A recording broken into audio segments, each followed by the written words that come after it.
guys. So this episode on the little season is not going to be something that you've heard anywhere else. Like, that's my hope anyways. So it'll be sort of suspenseful, but here we go. So if you have an attention span that's higher than, say, a 20-year-old doom scroller, you can get through this. It's longer than my normal ones, but it has to be done. So, and this took a ton of work studying over, and instead of making this into a boring dang seminary style lecture, I've thought about this in the form of a narrative. Okay.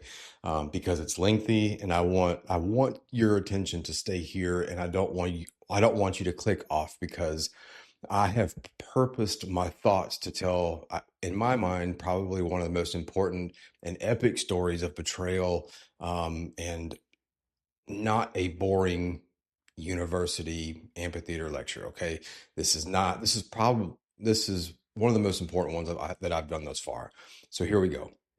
Here's the scene. Can you just imagine standing in the presence of Yahweh himself, not as someone visiting from another realm, but as one who belonged there. Can you imagine that?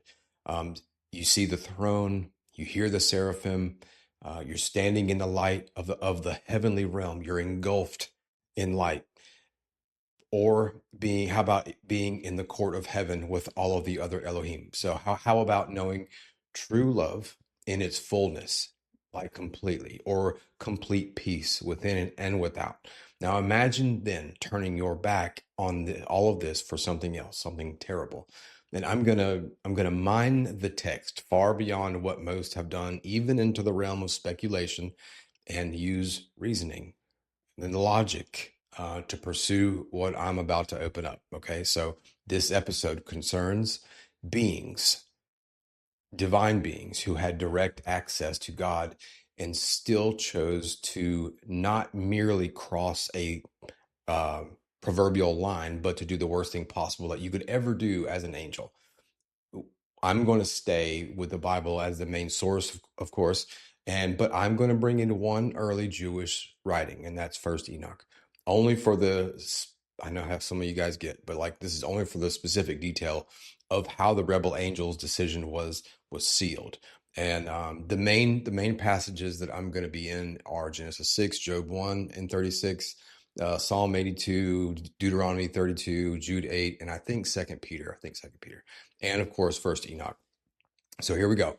So when mankind began to multiply on the face of the land, and daughters were born to them, you know this text, the sons of God, the angelic beings, saw that the daughters of man, the women, were attractive. Okay, which means that the angels were about it. And I mean, let's not pull any punches. They were about it, and they wanted the women physically, and they were attracted to them physically. I mean, usually when we are drawn to someone, it's the physical element that initiates the process in our minds.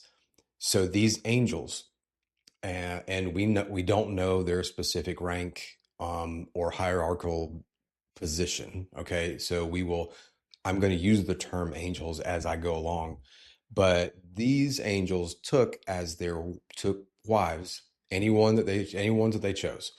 And this means more or less that the angelic ones, that these angels just picked who they wanted. And it could have been multiple wives per angel, or just one. I would imagine a harem or multiple wives, completely based on their behavior that led up to this whole event. And I find it hard to fathom that they had just one wife, judging by the aversion to the light that they once knew, and by the amount of offspring that they would have had to produce. But more on that as this unfolds. There is something deeper here than just mere attraction. The Bible calls these angelic beings the sons of God.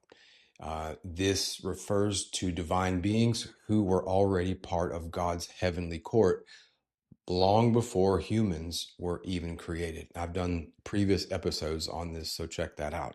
But we see this same term in Job 1. We see it in Job 2.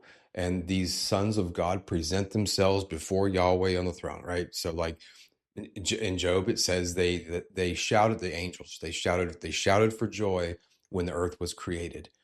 And then the famous Deuteronomy 32 and Psalm 82 show that God gave these beings authority over the nations, over humans. And now these angelic beings are not human.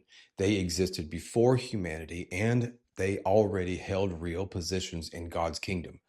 It is important, absolutely important, that we talk about just real quickly about what heaven is like. So let's set the scene. We can only imagine the kind of order that exists in that realm. It is not a place of idol worship only, or worship alone for that matter. Angels are not floating around like you see in Baroque era paintings.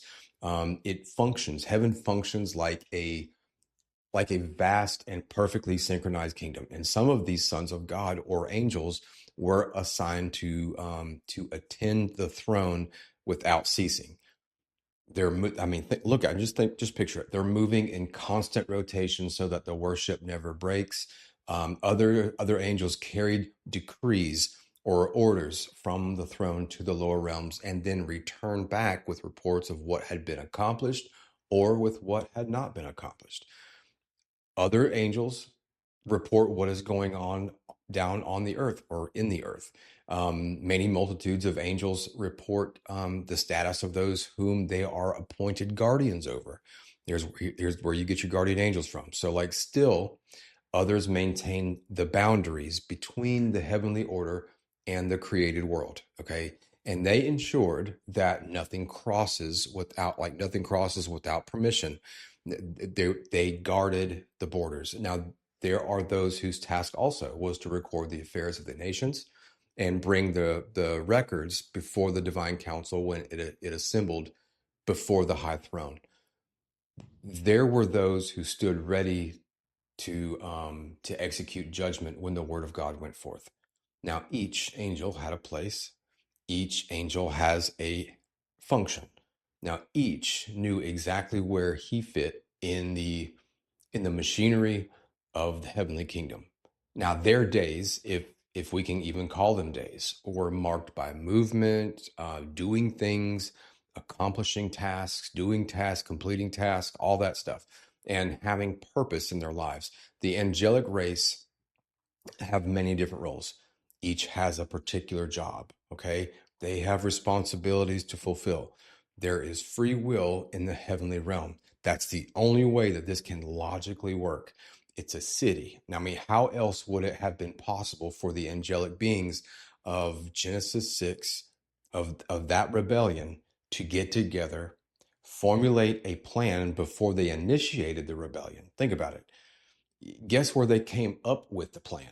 Now, I know many are not going to like me even saying this, but I'm going to say it. But these angels, these rebel angels, came up with a plan in heaven, right? Because they descended upon the earth after the plan. They didn't just descend and then make the plan as they went down to earth, right? It doesn't make any sense. They would have had to plan it.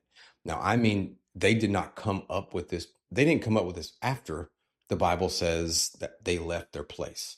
The Bible explicitly says that. But something tragic and evil happened. Okay. The angels still chose something else. They, with all of the blessing from God already in their possession, the sons of God looked down and saw the daughters of man. Okay. So back where we left off, the text moves directly from what they possessed, what they had, to what they saw and what they desired. So we cannot know the exact thoughts that passed through their minds, but we can infer what went through them. We can infer what went through their minds. Scripture does not record their inner dialogue, but we can look at the pattern that God has set, what God has shown us in human beings, and then reason from there. That's our jump point. So James 1 describes how temptation works with us. Now, it says that each person is tempted when he is lured and enticed by his own desire. And then desire gives birth to sin, and then sin, when it is fully grown, brings forth death. And the same sequence appears in this account. So the sons of God saw something attractive. They saw something attractive on the earth, and they considered it. Okay, they then allow desire to grow. They then formed a plan for that desire and carried it out. If you are not already familiar with this, and this is what happened as this event started. There is an ancient Jewish writing called First Enoch, right, in the book of Enoch, and it records that these angelic rebels swore an oath together on Mount Hermon, some say it that way. Their leader first hesitated, it says, on what he was doing and leading the others to do. So he got, I mean, think about it. He got scared. He hesitated. He was reluctant. He said he feared that he alone would bear the penalty, which shows that they all knew, especially him, knew how severe the crime was that they were about to commit. The angels with him answered that they would all bind themselves with a curse of imprecation, I think is what it says. But they binded themselves with a curse so that none would took back, or none of them would turn back. So that means that they got scared, and like if they decided to turn back, a curse that they bound themselves to would befall the one who turned back. Now let that sink in for a second. Think about that. That right there means that these angelic beings were well versed in ritual magic and sorcery. They knew. And then they initiated a curse upon themselves, a magical curse that had such a consequence upon it that it literally compelled them to not turn back at the point of no return and to follow through with their rebellion. They made the decision together, free will, remember? And they made this decision together and then descended to the earth. They left their position, their blessing, and the dwelling, the place that they lived, that God had given them in heaven, the nearness to Yahweh. They abandoned that. Now, these angels were not acting in ignorance of the order that they knew that God had established. They knew, or at least, I mean, they knew or at least hoped that if, this is my theory, that if enough humans chose them, if enough human fathers betrothed them to their daughters, to the human daughters, if enough people received their teachings and then gave them allegiance, they could build, the angels could build a kingdom that rivaled heaven, except on earth. That was their plan. You see, it wasn't just mere lust. Do you see how serious this is? Now, I believe that there is a mechanism in place on earth and in heaven. My theory, again, okay?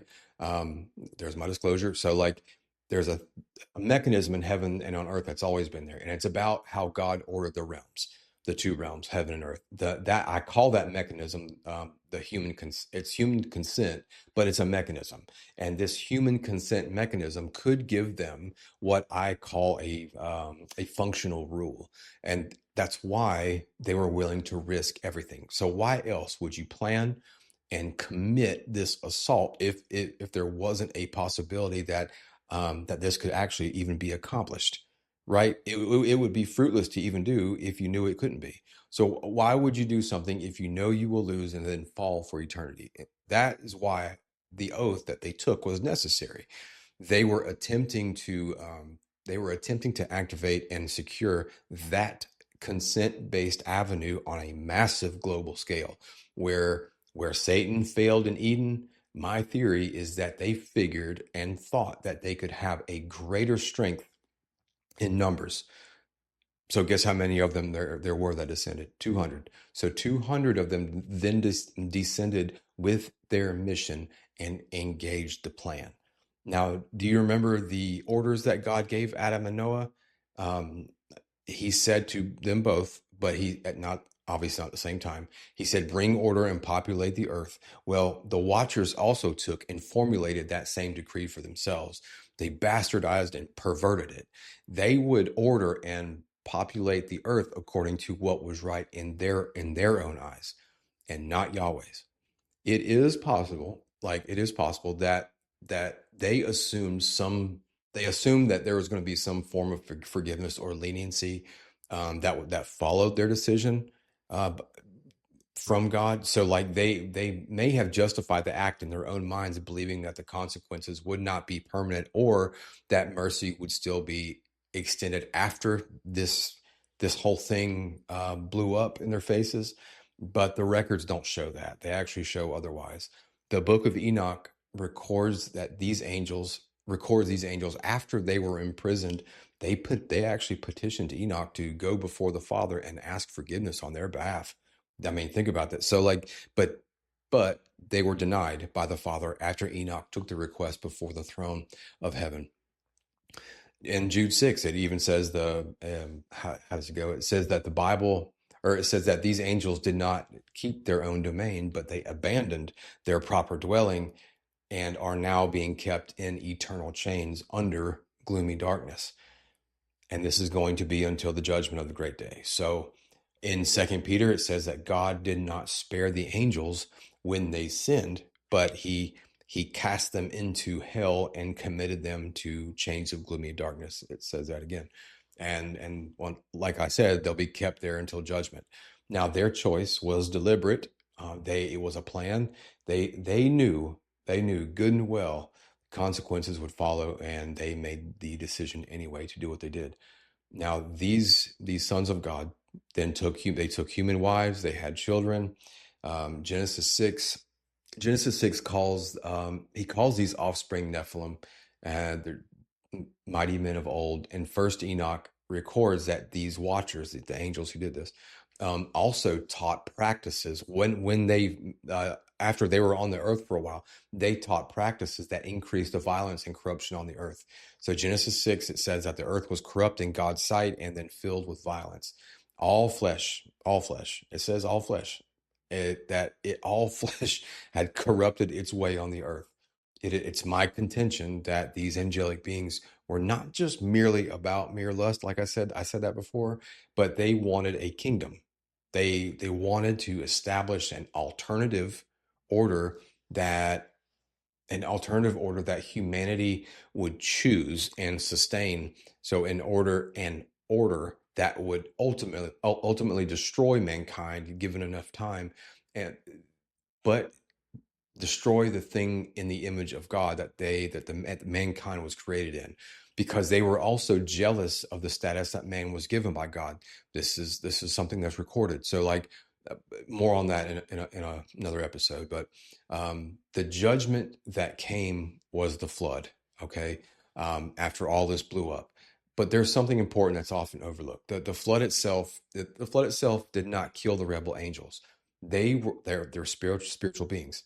It is possible that they took physical form when they crossed the veil into our world, that the waters could not destroy them, but instead that they were imprisoned. And that means that other angelic beings, other like loyal members of that same heavenly machinery that the Genesis 6 watchers came from, they had the responsibility to go find the rebels, apprehend them.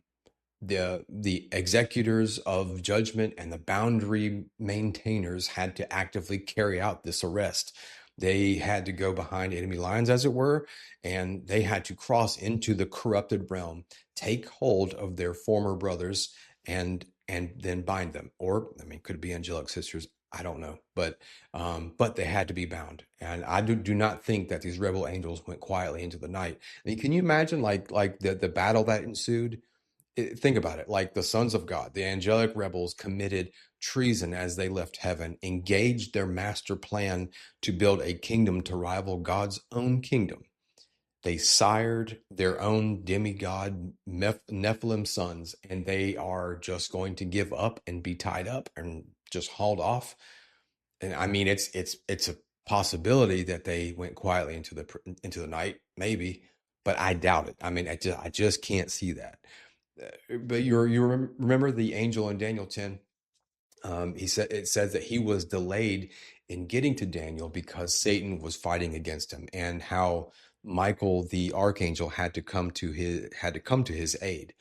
The kingdom of heaven and the spirit realm is a functioning place. I can't say that enough. It has real events going on, real timing, and there are real consequences there.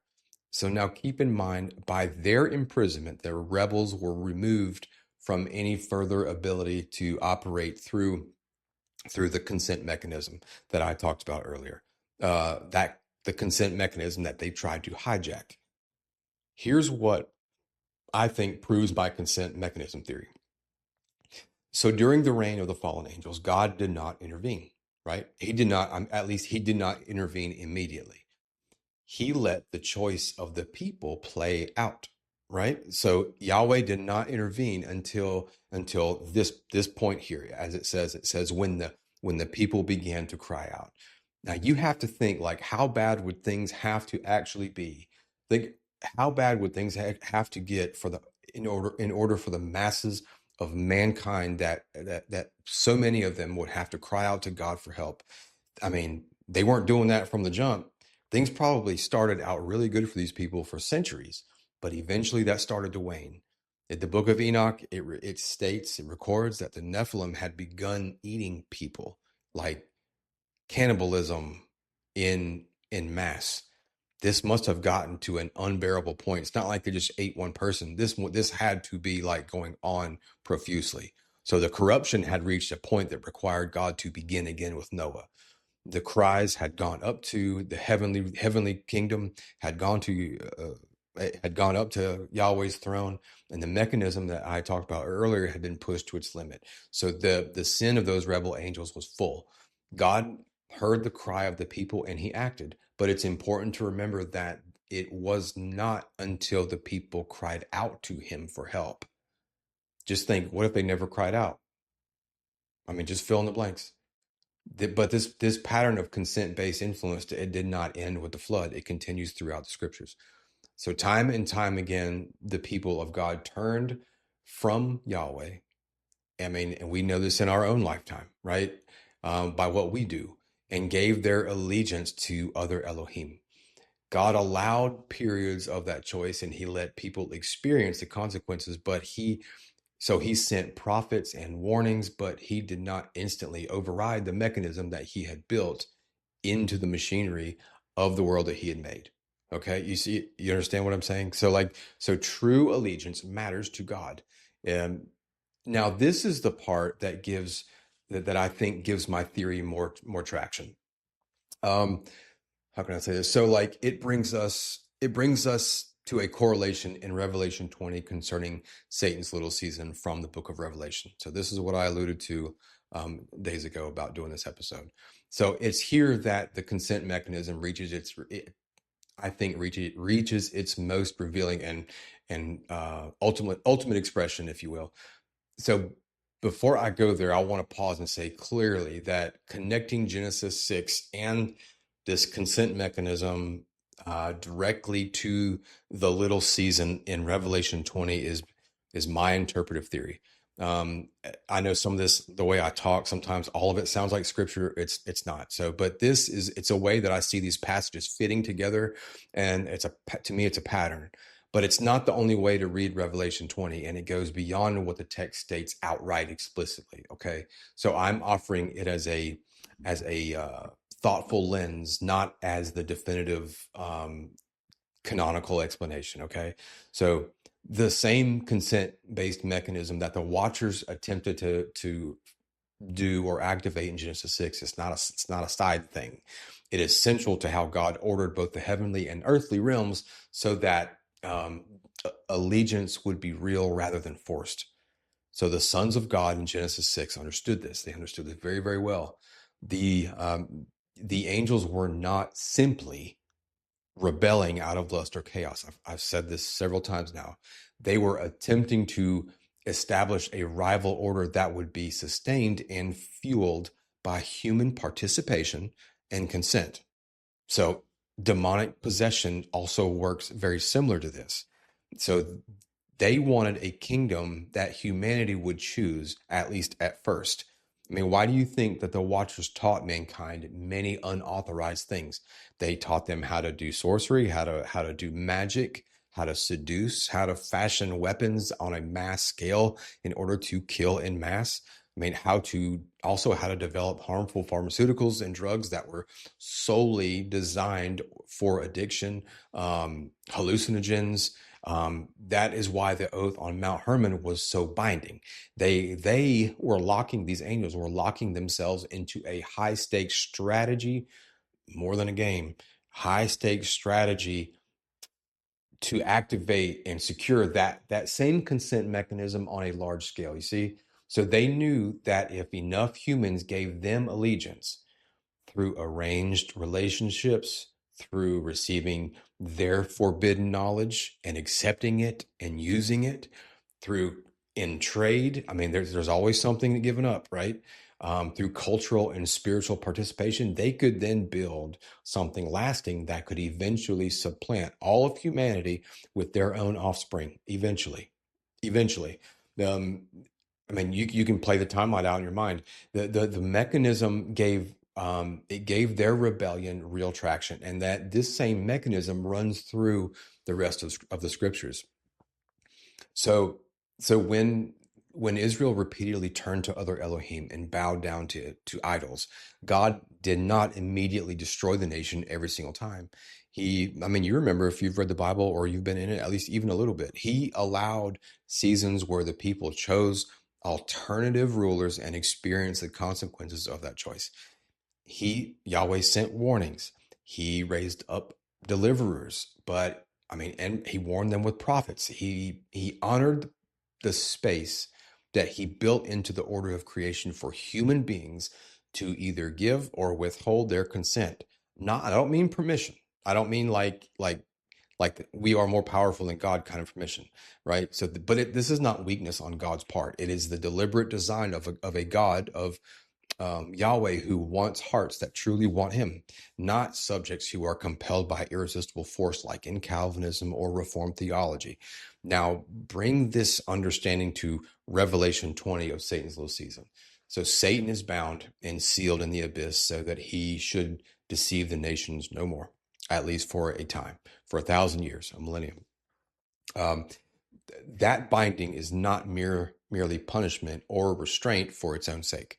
It is it's a temporary suspension of the primary avenue through which how can I say this, through which the chief rebel gains functional influence, which is deception that leads to human consent and participation. You see where I'm linking this? You see the overlay? So during the 1,000 years, that channel is heavily restricted, right? So the mechanism that allows alternative rule the mechanism that allows alternative rule through willing human involvement is limited in its operation. You see, does that make hopefully this making sense? He is then loosed for a short time. This is the key. The loosing is not random or a flaw in the plan. It is the deliberate, divinely permitted restoration of the consent-based avenue. So guess what? So it can function at full strength one final time. For one final stretch, it'll function again. Now, for a short period, the restraint is lifted. The deceiver is once again able to operate through what he knows best, deception, in order to secure human participation and consent on the largest possible scale that has ever been done. So entire nations are deceived. They gather together, and their number is like the sand of the sea to make war against the camp of the saints. That's what the text says. Now, this gathering is not just military. It's the ultimate collective expression of consent to the alternative ruler. It's humanity under deception, choosing, right? They're still choosing, but they're also sustaining an order that's opposed to the one that God established. So remember in previous episodes on the series that I said that Satan's season is a repeat of the book of Job wager, right? You'll have to go back and watch that. But it's in this light, the little season can be seen as like the final global referendum on the consent mechanism itself. Excuse me. The Watcher's attempt in Genesis, in Genesis 6 was an early localized prototype. It was a regional effort to build a hybrid kingdom through human consent and participation. And the little season is the mature worldwide version of that same strategy. So, like, it's the moment that the mechanism is allowed to operate without the previous limitations so that the choice can be fully and finally expressed. Does that make sense? Hopefully it does. What light? That light, I don't know if I got sunburnt or what. Anyway, I don't think the light's giving me sunburn, um but where was I? So, like, so their participation and consent is absolutely imperative here. So, like, those who do not want it are also given the clearest opportunity to refuse. So this is why the fallen angels and Satan have worked so hard across history, and why the intensity of deception increases as we move toward the end. So the mechanism is real. Human consent, even when it is deceived, I mean, culturally arranged, spiritually manipulated, whatever, or given through idolatry and occult participation, and this it carries real weight in the order that God established. It's not empty. It's not like it's not a foregone conclusion. There the it's there is a real traction available for those who seek to build alternative kingdoms. It can be done. So the little season represents their last and best opportunity to maximize that consent on a global scale. Um, they are not fighting they are not fighting a battle that they know is completely futile. Why would they even do it if it was? They're fighting for the final unrestrained activation of the very avenue that God built into creation for meaningful allegiance to Him. So this also helps us understand the strong delusion that Scripture warns will come in the last days. So when the consent mechanism is operating at full strength during the little season, deception then becomes extremely effective, and that is because it's targeting the very feature that God designed for real choice, for real hearts, for real affection towards Him. People are not merely tricked into believing lies in a vacuum. They are drawn into this. They're drawn into participation. Remember what we said about James, like what sin turns into? They give consent. I mean, sometimes actively, sometimes passively through cultural and spiritual compromise. Um, that so that consent activates and sustains the influence of the alternative ruler of Satan, or Genesis 6 for that matter, those rebels. And the little season is that period in which this dynamic reaches its peak expression. So after the little season runs its course, then fire comes down from heaven and consumes the gathered rebellion, and the devil is thrown into the lake of fire. And then comes the great white throne judgment, where the books are opened. And so the choice that was offered through the consent mechanism has has now been fully expressed, fully tested, and fully recorded in those books. So those who truly wanted the alternative received the unrestrained opportunity to then oppose it, or excuse me, not to choose it and sustain it. And the sons of God lost what had been given to them. They lost their place in God's heavenly court, and they lost their proper dwelling. They lost their blessing. They lost who they were as sons of God. So they are now held in chains until the day of judgment. They had real authority and real access to God, and they used their freedom to choose against the order that God had set. And the consequences were lasting. I mean, on earth, look at what's happened even after the flood. I mean, this is why the warning in Romans 6 remains Romans 6 remains necessary. The question is asked there. It says, shall we continue in sin that grace then may abound? And the answer given is no. So the sons of God acted on a similar assumption and found that justification, it's crazy. They found that justification after the fact did not remove the judgment that followed.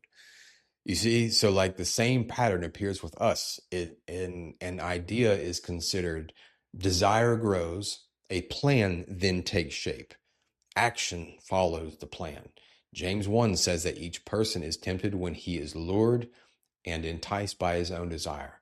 And then desire gives birth to sin. And sin, when it is fully drawn, when sin is fully grown, brings forth death. And the sons of God had more light and more direct access than any human has ever received. Yet they still chose this path. And that's why there is no forgiveness for them. Their fault, they abandoned all of that. Their fall does not excuse us. It stands as a warning, because we have been offered redemption through the Son, right? Through Jesus. The record does not give the same offer to the angels who fell. The question, really the question, if we wrap up, the question is whether we will use the freedom God has given us to remain where he placed us, or to abandon it and pursue something else that we're not supposed to. I'm not just merely talking about like choosing a wrong job, or occupation. The order that God established is of the utmost importance, and he doesn't force our hands, but he gives us our commands, and he helps us along the way. And he says, he lays things out, things that we're supposed to do. Love God with all your heart, love your neighbor as yourself, and don't meddle with these other things. And that's what we're called. That's what we're called to do. So I know that's it, guys. So I know that was a lengthy one, but I hope it opened up your imagination a little bit as far as the narrative, what was going, or as far as the narrative goes. But it's the connection is it's really crazy. And I was just sitting there ruminating. Sorry, I was sitting there thinking, and I was like, oh, that's weird. And I felt like that was, I don't know, not that I'm not a seer, and I'm not a prophet, but I was just like, that's a weird idea. I wonder if, so I pursued it and looked into it. I looked into it, and it was like, I saw the correlation. I saw like there is a connection there. But I don't know, let me know if you see it too. And if you don't, let me know that as well. You guys have been throwing the comments pretty good. So that's what gives me the impetus to keep going. So keep up the encouragement, please. It does help, and I really do appreciate it. And but also, if something else needs further explanation, or you have an idea for an episode or whatever, some of you have already given great ideas, and I'll pursue those. So just let me know. I hope you guys are doing well. May the Lord bless you. May the Lord keep you. May the Lord make his face shine on you and be gracious to you. And may the Lord lift up his countenance to you and grant you peace. Good night.